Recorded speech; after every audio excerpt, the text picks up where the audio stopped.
Okay, so I'm just getting up and around, and I'm going to start recording myself in the mornings, reading, and then I'm going to post it to YouTube. So every morning for 10 minutes I read and out loud, and I've gone through a couple of books, and I keep thinking that I should record this because, content. And people aren't going to want to listen to AI. I can't tell you how many times I'm listening to something and the AI, I think it's like, oh, okay. And then the AI will mispronounce the word, And I'm like, son of a bitch, they got me. Okay, so 10 minutes. Oh, the book that is currently being read is The Barron Trump Chronicles.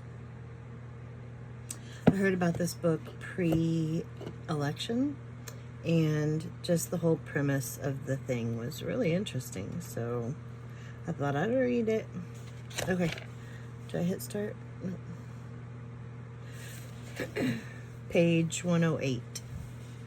The Little Baron reading by the light of the gigantic fireflies. I caused a huge lamp of exquisite oriental pattern to be constructed, and having placed the light bearers beneath its dome of polished glass, passed several nights in the most perfect happiness, seated in its soft white light, poring over musty volumes of travel, written in tongues long forgotten, save by a few of the most learned scholars. But my delight was short-lived. The gigantic fireflies absolutely refused to eat anything, although I tempted them with 100 different kinds of food. Little by little, their mysterious flame lost its bright effulgence, burning lower and lower until it went out in death. To resume the thread of my story, I was growing impatient to reach the tablelands of the Himalayas, and taxed the powers of endurance of my guide to their uttermost. In our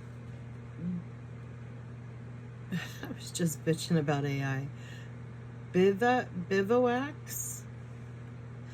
In our bivouacs at times, he would encircle my slender ankle joints with his thumb and index finger and exclaim, "All the gods helped make thee, little baron," meaning that they were dwelt great willpower and strength in my small body. The skies now cleared up. The living pall rolled backwards towards the horizon, and naught remained to tell of the mighty flood of light which so lately overran the heavens, save a faint shimmering streak of fire in far distant western sky. Soon it went out altogether. Thus far, our journey had been through an open country, with here and there a clump of forest trees which, at last, grew so frequent that I felt sure we must be approaching the confines of some extensive piece of woodland. In this I was not mistaken. As we reached the summit of Range Hills, I could see in the distance a long, dark line of forests. My guide, who had pushed on ahead in search of water, came galloping back wildly. I paid no particular attention to him until I noticed that he had dismounted in great haste and was running towards me. turn back, little master," he exclaimed, throwing himself at my feet and clasping my legs with his arms.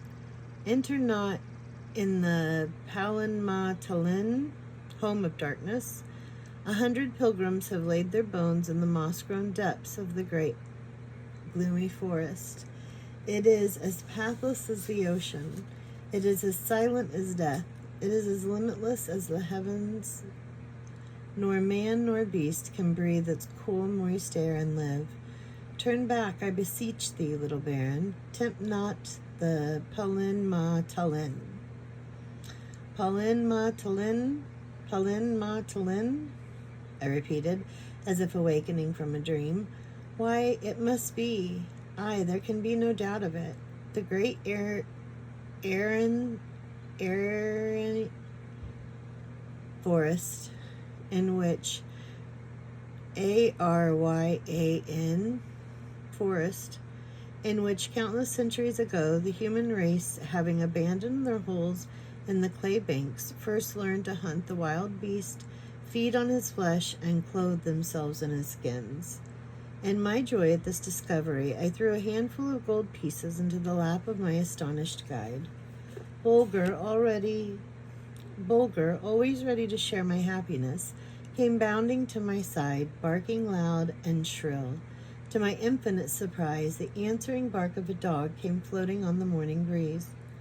"Hark!" I exclaimed in a whisper. This time it was unmistakable. "'Tis one of Beniaga's dogs," was my guide's reply. "Come, little master, let me lead thee to his cave. It is beneath the very shadow of the great gloomy forest. He can tell thee of its dangers, for he hath crossed it." "And come back safely?" I asked. "While life lasts, he will sit in the gloom of Palin Ma Talin," murmured the man. "What meanest thou?" I cried. "I mean that the noonday sun cannot chase the shadows from his eyes. He is blind?"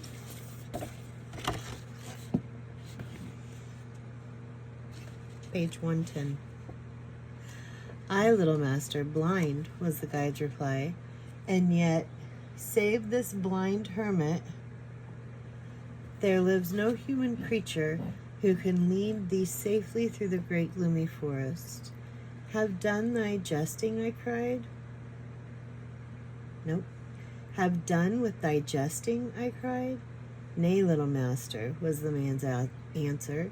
"I speak in all truth and reverence, for Beniaga is a holy man, and in him dwells such a radiant spirit that his path is illumined, and his footsteps are sure when other men would walk to their destruction."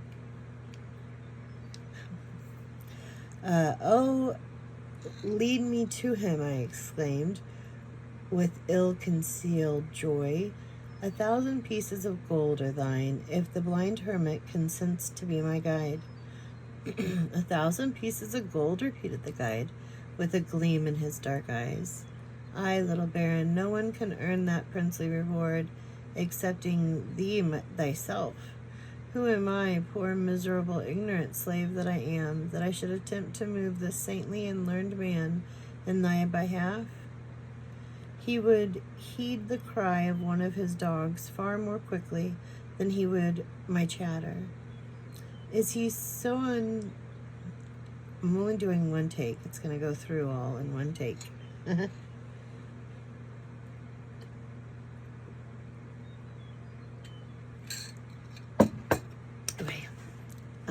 Is he so unlike his kind, I asked, as we rode slowly along, as not to love gold? "Aye, little baron, if every dried leaf in his forest path were a coin of burnished gold, he would not stoop to pick one up. Are his ears closed to flattery? As closed as his eyes are to the sun's rays. Loves he not some savory dish? Fruits and berries content him. Surely a draught of rare old wine, mellow with age, fragrant as crushed roses, purple within the beaker, would warm his heart to quicker beating and incline him to serve me. Nay, nay, little baron, a gourd full of water from the sparkling rill near his home in the rocks is sweeter to him than any nectar ever distilled by the hands of man. They say he is learned, then shall be my gift be a score of rare old books, priceless parchments filled with thoughts so noble, so deep, so subtle, that to read therein means to live 1,000 years in one." "Aye, little master," replied my guide with a mournful smile, "thou art still astray. This dweller mid the rocks, this lover of solitude, the measure of whose life, they say, is full 300 years, knows no other books than the pages of his own soul. On these he has turned his thoughts so long and so diligently that the foolish outpourings of so-called authors seem like the merest prattle of childhood. But look, little master, we are drawing near the home of the blind hermit." I turned my eyes in the direction indicated. A rocky ledge, wild, craggy, broken, seamed and twisted, crowned with a growth of pine trees having knotted, gnarled, and fantastically shaped trunks and boughs, shut in our view. As we drew near the entrance to Biniyaga's cave, a troop of dogs of various ages and species came bounding forward with loud barkings. Bulger advanced to meet them boldly, after first glancing at my face to see whether I objected or not. It was a long while since he had met any of the members of his race, and then again he doubtless wished he could get a good look at these residents of such a distant land. The feeling seemed to be mutual, for in an instant the barking ceased, and the hermit's dogs gathered about Bulger in silent wonderment. After a series of salutations which plainly ended in the best of fellowships, the hermit's dogs endeavored to lure Bulger away for a run in the forest and fields, but in this they were, I need scarcely say, entirely unsuccessful. Bulger gave them to understand in very decided terms that he would talk with them and even romp with them, but that it must all be done under the eyes of his master. We now halted and dismounted. "This is the place," said my guide in a low tone.